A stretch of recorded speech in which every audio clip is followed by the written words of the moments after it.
오늘 지난 시간에 이어서 룻기 2장에 있는 말씀을 좀 같이 보도록 하겠습니다.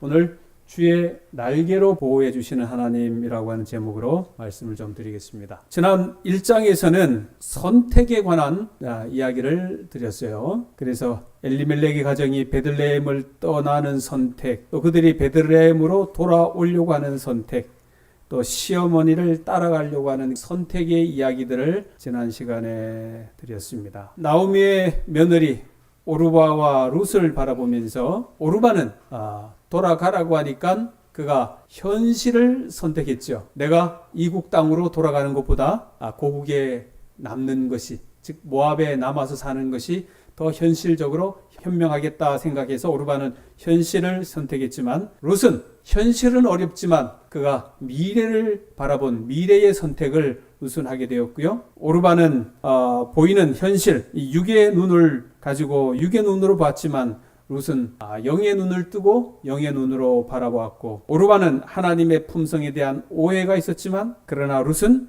하나님의 품성에서 그가 깊은 사랑을 깨닫게 되었다는 것이고, 그 다음 오르바는 멸망받을 백성을 대표하는 한 사람으로 표현됐지만 룻은 구원받는 백성을 대표한 이야기를 지난 시간에 보았습니다.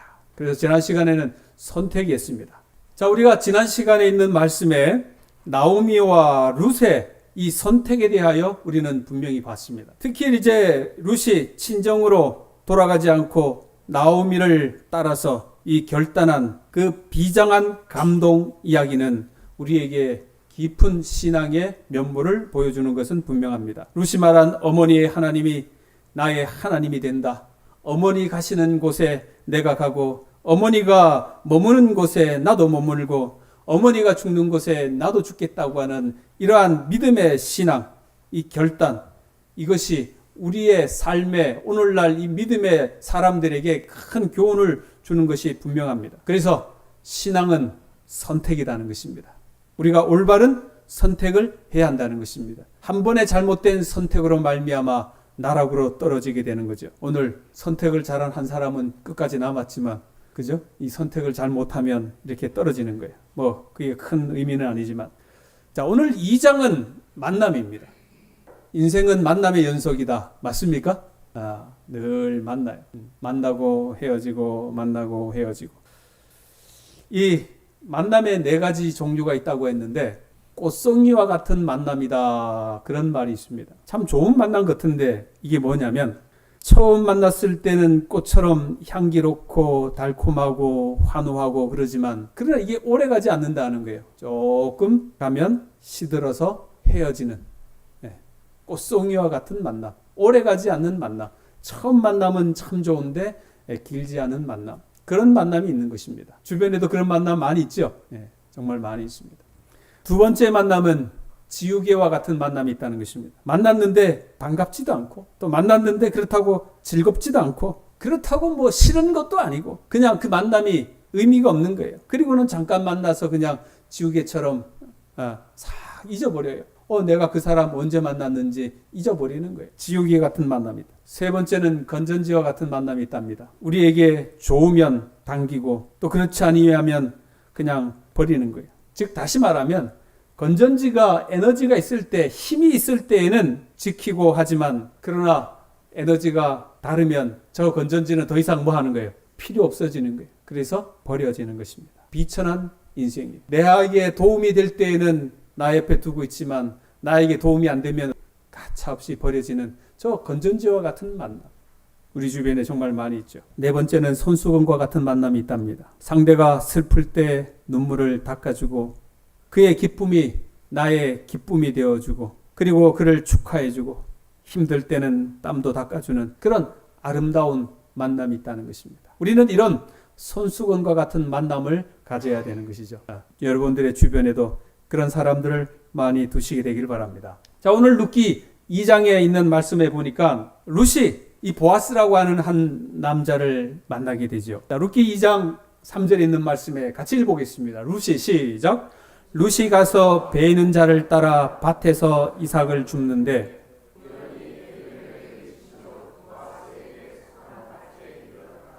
이 성경은 참 희한해요. 이렇게 기록하는 거예요.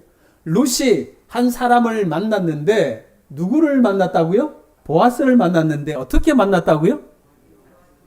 우연히 만났다는 것입니다. 우리 만남은 우연이야, 우연이 아니야? 우연이 아니야. 성경은 우연히 만났다고 이렇게 표현하는 것입니다. 정말 우연히 만났을까? 자, 4절에 있는 말씀을 보면서 우연히 만나지 않은 것을 여러분들이 한번 찾아보시길 바랍니다. 자, 시작.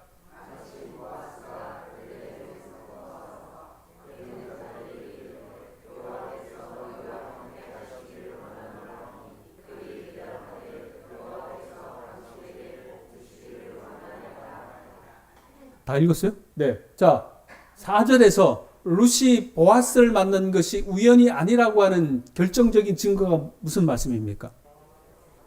뭐라고 하는데 아는 사람이 크게 한마디 해봐요. 뭐라고?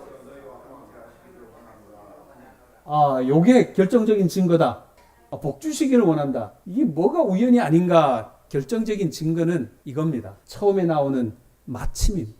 우연히 갔는데 마침 누가 나타났다? 보아스가 나타났다. 이 마침이 뭐예요? 하나님이 그 만남을 주선했다. 그게 바로 마침이에요. 마침. 이해갑니까? 마침 그때 누가 온 거예요? 보아스가 온 거예요. 하나님이 주선한 거예요.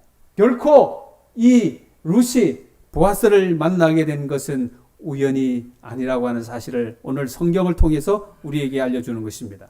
오늘 여기 말씀해 보면 룻이 얼마나 대단한 결단을 했는가를 우리가 알게 되는 것입니다. 우리는 믿음의 결단을 하고자 할 때 상당히 머뭇거려요. 과연 하나님이 나를 지켜주실까? 하나님이 나를 보호해 주실까? 오늘 그 말씀을 통하여 하나님의 섬세한 손길을 우리는 이 말씀을 통해서 알게 될 수가 있는 것입니다. 우리가 조금 전에 봤던 2장 2절에 있는 말씀에 보면 룻이 이삭을 줍고자 집을 나서요. 모압에서 베들레헴으로 돌아왔지만 빈털터리로 돌아오니까 먹고 살 것이 막막한 거예요. 그래서 룻이 이삭을 주우러 간다는 것입니다. 룻이 가서 베는 자를 따라 밭에서 이삭을 줍는데 우연히 엘리멜렉의 춘족 보아스에게 속한 밭에 이르렀다. 그렇게 말합니다. 1절에 보면 보아스는 자기의 시아버지 엘리멜렉의 친족이라고 그렇게 했고 유력한 자다 그렇게 표현하고 있습니다. 그는 부자였고 그 지역의 유지였습니다. 시어머니 나오미가 이 보아스의 밭에 가라고 말하지는 않았어요. 그리고 룻은 보아스가 누군지도 몰라요. 그냥 룻의 입장에서는 정말 우연히 간 거예요. 발길을 따라 그냥 간 거예요. 그러나 하나님은 룻을 보아스라고 하는 사람의 밭으로 그렇게 발길을 인도하신 것을 우리가 성경을 통해서 보게 되는 것입니다. 보아스는 유력자였다. 또 인격자였다. 그렇게 말을 합니다. 여기 4절에 있는 말씀에 보면 여호와께서 너희와 함께 하시기를 원하노라 그렇게 말하고 있습니다. 곡식 베는 자들은 이름 없는 그저 일꾼들이었습니다. 그런데 보아스는 그들에게 관심을 가지고 축복해 주어요. 그리고는 에게도 관심을 보여요. 저 소녀는 못 벼던 소녀인데 누구냐 그렇게 물어요. 일하던 사람이 말합니다. 모압에서 온 사람이라고. 이방 사람이라고. 그런데 이 소녀는 아침부터 일을 열심히 하고 있습니다. 이삭을 부지런히 줍고 있습니다. 홀 시어머니를 복양하기 위하여. 이게 아주 키포인트예요. 시어머니를 잘 복양하면 복이 옵니까? 네. 시어머니 잘 모시면 오늘 룻이 받은 복처럼 여러분들에게 임하게 되기를 소망합니다. 분명합니다. 만약에 이 룻이 시어머니 복양하지 않으려고 밭에 안 나가면 누구도 못 만나요. 보아스도 못 만나는 거예요. 우리 며느리 되시는 분들은 시어머니 잘 복양하시게 되기를 바랍니다. 그러면 룻처럼 자자손손 큰 복을 분명히 받게 될 것입니다. 유대인들은 사실 이방인들에게 그렇게 호의적이지가 않아요. 잘 대해주지를 않아요. 유대인들이. 그리고 또 이 룻이라고 하는 이 부인이 왔기 때문에 또 이게 싱글도 아니었고 이미 결혼한 과부였기 때문에 소문이 잘못 나면 큰일 나잖아요. 그 동네에서 유진대 말이죠. 그래서 어쨌든 룻 입장에서도 다른데 한눈 팔지 않고 열심히 일을 합니다. 그래서 주변에 많은 사람들이 룻을 칭찬해요. 야, 저 여자 정말 일 열심히 한다. 그래서 여기 보던 보아스는 정말 감동을 받고 룻을 계속해서 일할 수 있도록 사환들에게 이야기를 하는 것입니다. 여기서 떠나지 말고 나의 소녀들과 함께 이 밭에 있으라. 그렇게 말을 해주는 거예요. 또 소년들로 하여금 룻을 건들지 못하도록 그렇게 말하는 것입니다. 그리고 이 소녀가 목이 마르면 언제든지 물을 주어 그로 하여금 마시게 하도록 그러한 배려까지도 했습니다. 이 일에 대하여 룻은 정말 고맙고 감사함을 느끼는 거예요. 여기 10절에 있는 말씀에 보니까 룻이 엎드려 얼굴을 땅에 대고 절하며 그에게 이르되 나는 이방 여자입니다. 나는 이방 여인이거늘 어찌 당신이 나를 이렇게 은혜롭게 대하십니까? 나를 돌보십니까? 그렇게 말하는 것입니다. 즉 내가 은혜 받을 만한 그런 자격이 없는데 나에게 그런 자격을 베풀어 주십니까? 라고 말하는 거죠. 11절 말씀에 계속해서 보면 룻이 시어머니를 잘 섬기고 그가 여호와 신앙을 가지고 이스라엘 백성에게로 왔기 때문에 룻이 특별히 동네 사람들에게 이야기를 하지 않아도 그의 효성과 그의 신앙이 이 베들레헴 사람들에게 소문이 났었던 것입니다. 그 소문이 이 보아스의 귀에도 들어갔던 거예요. 자, 12절에 있는 말씀 한번 읽어보겠습니다. 여호와께서 시작. 여호와께서 내가 행한 일에 보답하시기를 원하며 이스라엘의 하나님 여호와께서 그의 날개 아래에 보호를 받으러 온 내게 온전한 상 주시기를 원하노라 하는지라. 보아스가 말하잖아요. 얼마나 멋있습니까? 여호와께서 너가 행한 일에 보답하시기를 원하며 이 보답하시는 거죠. 그가 얼마나 시어머니를 지극히 모시고 정말 충실히 그렇게 하는지 그가 본인의 입장에서는 이 베들레헴이 이방 땅이긴 하지만 그러나 그가 믿는 이제 다시 개혁한 그 하나님에 대하여 얼마나 열심히 사는지를 이 보아스가 들었기에 너가 행한 일에 대하여 하나님이 보응해 주시기를 원한다. 보답해 주시기를 원한다. 그렇게 표현해 주고 있는 것입니다. 뿐만 아니라 이스라엘 하나님 여호와께서 그의 날개 아래로 보호받으러 온 너에게 상 주시기를 원한다. 그렇게 말하는 것입니다. 가장 큰 축복의 말씀을 그에게 허락해 주시는 거예요. 우리가 여기 성경에서 보면 이 날개는 분명히 보호의 이미지가 틀림이 없는 것입니다. 예레미야 17장에 있는 말씀에 보면 나 여호와는 심장을 살피고 폐부를 시험하고 각각 그의 행위와 그의 행실대로 보응하나니. 우리 하나님은 여러분과 저가 행한 그 모든 일에 선악간에 하나님께서 다 그렇게 심판하시는 것입니다. 여러분들이 보이지 않게 선한 일을 한 것 우리 하나님께서 다 갚아주실 것입니다. 하나님이 다 보고 계십니까? 다 보고 계시는 것입니다. 다 체크하고 계시는 것입니다. 결코 여러분들이 행한 좋은 일, 선한 일을 하나님은 그냥 두지 않으시는 것입니다. 우리 하나님께서 여러분들이 행하는 모든 선한 일에 더 큰 복으로 임해 주시기를 소망합니다. 우리의 인생에도 날개가 필요한 거예요. 어떤 날개? 여호와의 보호의 날개. 사탄 마귀는 우리를 정말 시도 때도 없이 넘어뜨리려고 우리를 공격하지 않습니까? 그럴 때마다 새가 날개를 펴 그 새끼를 보호한 같이 우리 여호와 하나님께서 여러분과 저를 그 날개 아래로 보호하시는 그 놀라운 능력을 우리가 주님 앞에 고백하고 믿고 주님께 나아가는 여러분 저가 되기를 간절히 소망합니다. 우리는 이 세상에서 믿어야 할 대상은 어떤 세상에 힘 있는 사람이 아닌 우리를 지켜주시는 전능하신 하나님, 그분이 우리의 보호자 되심을 우리가 알고 그분께 우리의 모든 것을 맡기는 여러분과 저가 되어야 하는 것입니다. 우리 여호와 하나님만이 우리의 진정한 날개가 되고 그분만이 우리의 피난처가 되심을 우리가 의지하십시다. 시편 91편 4절에 말합니다. 그가 너를 그의 깃으로 덮으시리니 내가 그의 날개 아래에 피하리로다. 그의 진실함은 방패와 손방패가 된다. 너는 밤에 찾아오는 공포와 낮에 날아드는 화살과 어두울 때 퍼지는 전염병과 밝을 때 닥쳐오는 재앙을 두려워하지 아니하리로다. 1000명이 내 왼쪽에서 10,000명이 내 오른쪽에서 엎드러지나 이 재앙이 내게 가까이 하지 못하리라. 이유가 뭡니까? 하나님께서 그의 날개의 기초로 당신의 백성들을 지키시고 보호하시기 때문에 그런 것입니다. 주님의 보호하심에 우리가 그 날개 안으로 들어가는 여러분 저가 되기를 간절히 소망합니다. 우리가 즐겨 부르는 찬미가 527장에 보면 주 날개밑이라고 하는 찬양이 있잖아요. 주 날개밑. 여기 윌리엄 올컬 커싱이라고 하는 목사님이 성대에 문제가 생겨가지고 설교를 할 수가 없어요. 그래서 이 목사님이 정말 낙심이 되어서 그런 과정에, 그러나 그럼에도 불구하고 하나님을 원망하지 않고 기도하고 하니까 하나님께서 그에게 뭐를 주셨는가 하니 이 찬송을 지을 수 있는 영감을 그에게 허락해 주시는 거예요. 그래서 그가 정말 주옥 같은 찬송을 그가 지어요. 이분이 지은 가장 유명한 찬송이 바로 이 527장이에요. 주 날개 밑 내가 편하게 있네 찬양입니다. 반주자가 나오셨어요. 네, 우리 한번 불러보도록 하십시다.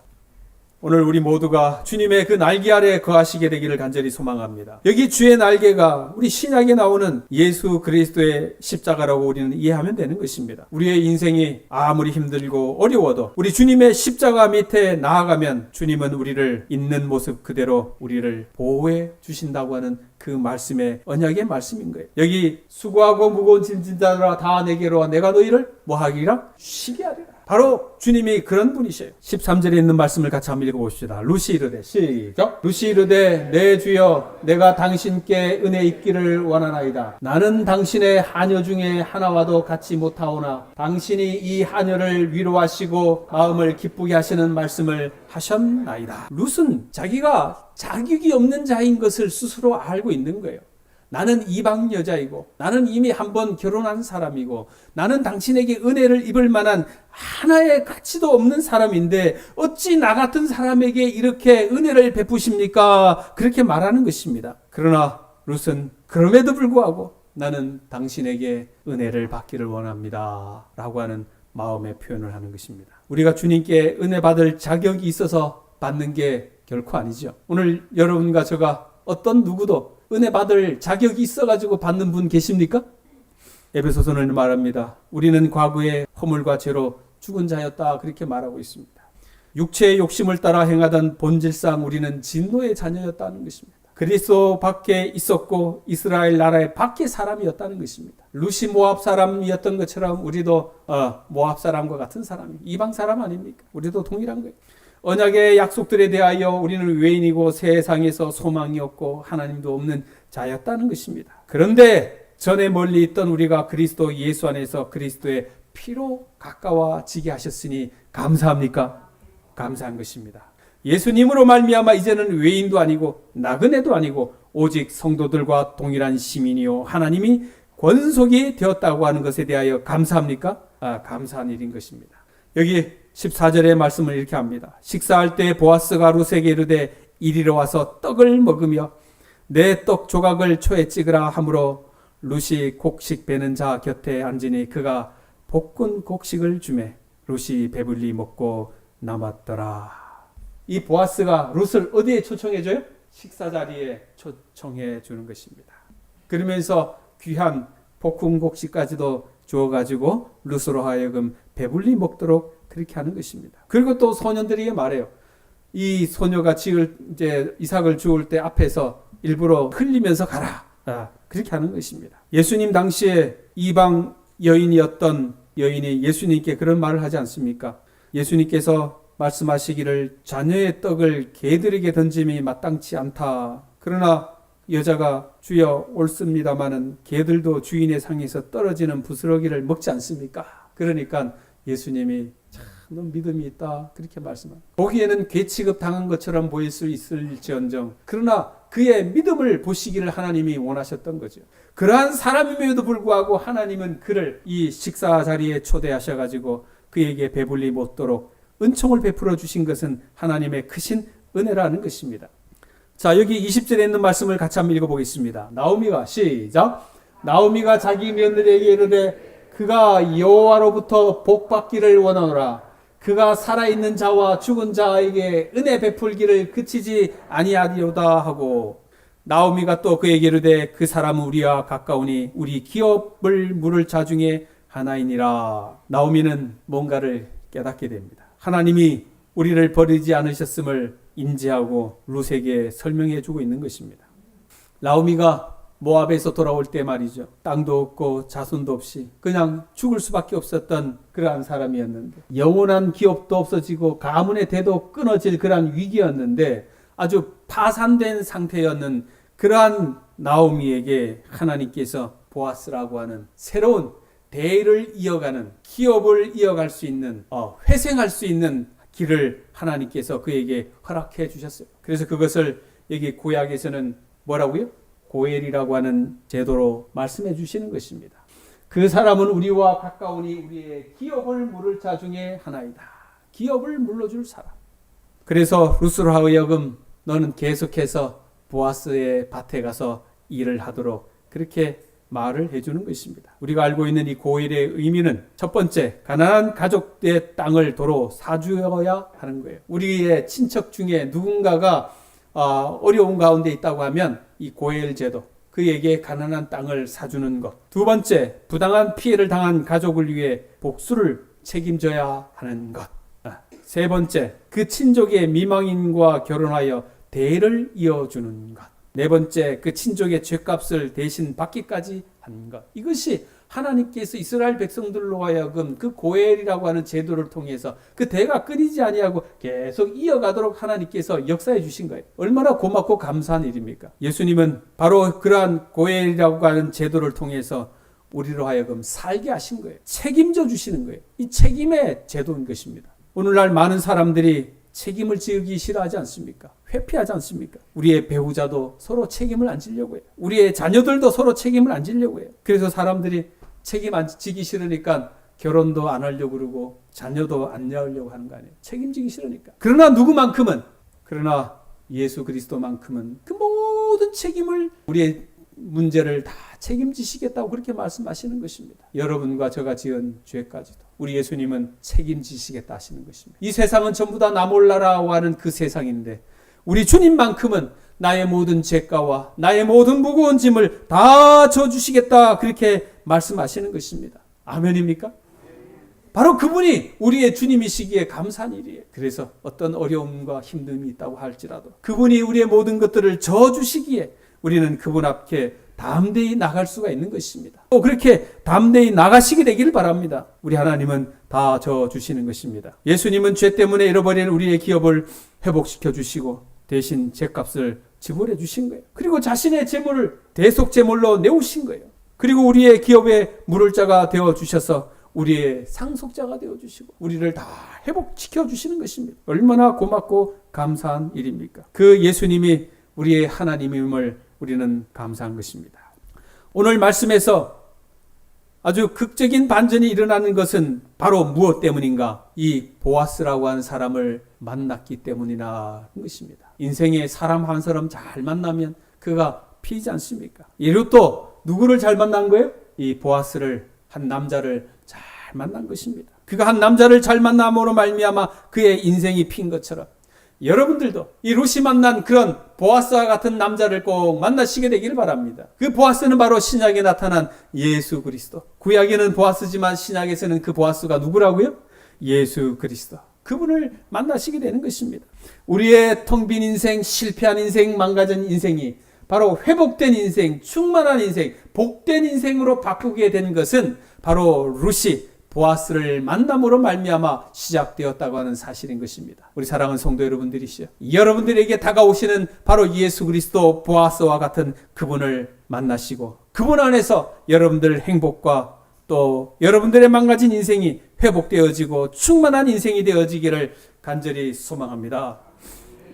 3절에 룻이 가서 베는 자를 따라 밭에서 이삭을 줍는데 우연히 엘리멜렉의 친족 보아스에게 속한 밭에 이르렀다. 우리의 눈에는 그것이 우연이었지만 그러나 하나님은 이미 이 룻을 뭐하고 계셨던 거예요? 섭리하고 계셨다는 것입니다. 우리가 우연히 어느 길로 간 것처럼 느껴지지만 그러나 그것은 우연이 아니라 하나님이 우리를 인도하신 것입니다. 예수님과 우리의 만남도 동일한 거예요. 우리를 지금까지 우연히 인도한 것이 결코 아님을 우리가 하나님 앞에 고백하고 하나님이 우리를 걸음걸음 인도해 주신 것을 인하여 감사하며 앞으로도 그렇게 인도해 주실 것을 믿고 주님 앞에 나아가는 여러분과 저가 되기를 간절히 소망합니다.